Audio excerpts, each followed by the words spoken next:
तो भारत में सफर का मतलब हमेशा के लिए बदलने वाला है और हम बात कर रहे हैं देश के सबसे बड़े, सबसे महत्वाकांक्षी रेल प्रोजेक्ट की, मुंबई अहमदाबाद बुलेट ट्रेन। और यकीन मानिए, ये सिर्फ एक तेज ट्रेन नहीं है, ये है भविष्य की ओर भारत की एक जबरदस्त छलांग। जरा सोचिए, 508 किलोमीटर का लंबा सफर, और वो भी सिर्फ 2 घंटे में। मतलब जिस दूरी को तय करने में आज हमारा लगभग पूरा दिन निकल जाता है, वो बस कुछ ही घंटों में पूरी हो जाएगी। ये कोई सपना नहीं है, ये इस प्रोजेक्ट का वो वादा है जो इसे सच में रेवोल्यूशनरी बनाता है। अगर आज की हकीकत देखें तो कार से यही सफर 8 से 9 घंटे का है, और अगर सबसे तेज ट्रेन भी पकड़ लें तो भी 6 से 7 घंटे तो लगते ही हैं। अब बुलेट ट्रेन इस पूरे इक्वेशन को ही बदल रही है। ये इस दूरी को सिर्फ 2 घंटे में समेट रही है। और ये सिर्फ समय बचाने की बात नहीं है, ये हमारे जीने और काम करने के तरीके को भी बदलने की ताकत रखती है। तो चलिए, इस शानदार प्रोजेक्ट की हर परत को एक एक करके खोलते हैं। हम समझेंगे कि ये नए भारत की रफ्तार का प्रतीक कैसे है, इसका सपना और टाइमलाइन क्या है, ये किन किन शहरों से गुजरेगी, इसके पीछे कौन सी टेक्नोलॉजी है, और आखिर में ये सिर्फ एक ट्रेन से कहीं ज्यादा क्यों है। तो सबसे पहले बात करते हैं रफ्तार की। लेकिन ये सिर्फ किलोमीटर प्रति घंटे वाली स्पीड नहीं है, नहीं, ये है एक नए, एक एम्बिशियस भारत की रफ्तार। ये सिर्फ एक ट्रेन नहीं, ये भारत के भविष्य की रफ्तार है। ये एक लाइन सच में सब कुछ कह देती है। ये प्रोजेक्ट सिर्फ लोहे की पटरियों पर नहीं दौड़ रहा, ये देश की एस्पिरेशंस पर, उसकी आकांक्षाओं पर दौड़ रहा है। आप कह सकते हैं कि ये तरक्की का एक चलता फिरता सिंबल है। तो सवाल ये है कि इस बड़े सपने को हकीकत में कैसे बदला जा रहा है। चलिए, अब इस प्रोजेक्ट की नींव, इसकी स्केल और सबसे जरूरी सवाल कि ये कब तक पूरा होगा, इस पर एक नजर डालते हैं। ये कोई अकेला प्रयास नहीं है। ये जो Mumbai Ahmedabad high speed rail corridor है ना, ये भारत और जापान की दोस्ती और टेक्नोलॉजी पार्टनरशिप का एक बेहतरीन उदाहरण है। इंडियन रेलवेज और जापान की जीका एजेंसी, ये दोनों मिलकर इस सपने को जमीन पर उतार रहे हैं।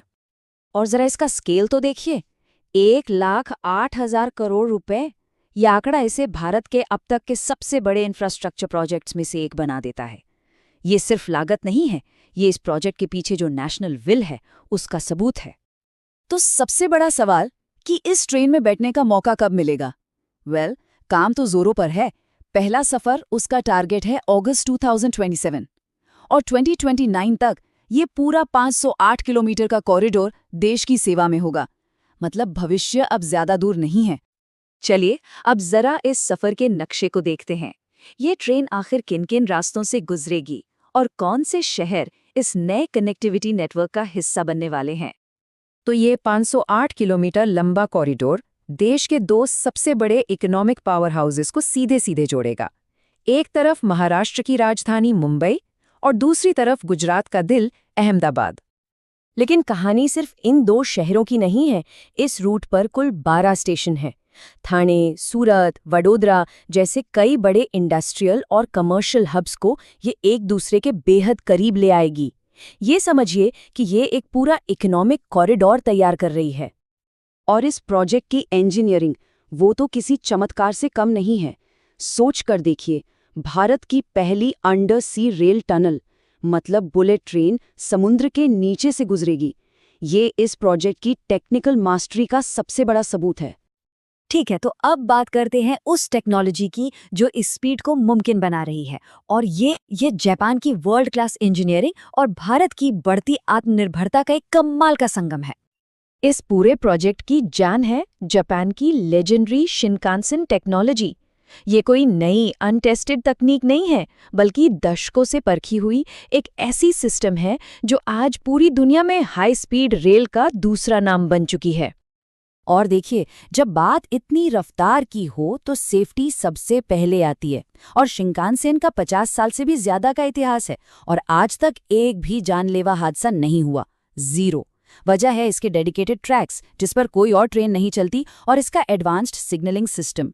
0 एक्सीडेंट्स का यही बेजोड़ रिकॉर्ड अब भारत आ रहा है। तो भारत की पटरियों पर कौन सी ट्रेन दौड़ेगी? ये होगी शिनकानसेन की सबसे एडवांस ट्रेनों में से E10 सीरीज। ये सिर्फ 300 किलोमीटर प्रति घंटे से ज्यादा की रफ्तार ही नहीं देगी, बल्कि इसे स्पेशली भारत की गर्मी, धूल और मानसून के हिसाब से ढाला गया है। लेकिन कहानी यहीं खत्म नहीं होती। ये सिर्फ जापानी टेक्नोलॉजी की बात नहीं है, ये आत्मनिर्भर भारत की भी कहानी है। पहली बार BEML लिमिटेड जैसी एक भारतीय कंपनी देश में ही हाई स्पीड ट्रेन बनाएगी। ये एक बहुत बड़ा कदम है। ये टेक्नोलॉजी ट्रांसफर और मेक इन इंडिया की सबसे बड़ी जीतों में से एक है। तो आखिर में ये समझना जरूरी है कि इस प्रोजेक्ट को सिर्फ एक ट्रेन के तौर पर देखना सही नहीं होगा।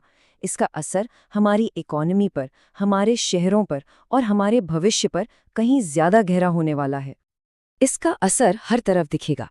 शहरों के बीच बिजनेस को एक नई रफ्तार मिलेगी, कंस्ट्रक्शन और ऑपरेशन में हजारों नई नौकरियां पैदा होंगी और Bharat high speed rail technology में आत्मनिर्भर बनेगा।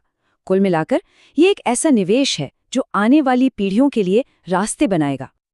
तो आखिर में सवाल वही है, क्या ये ट्रेन वाकई भारत के भविष्य की रफ्तार तय करेगी?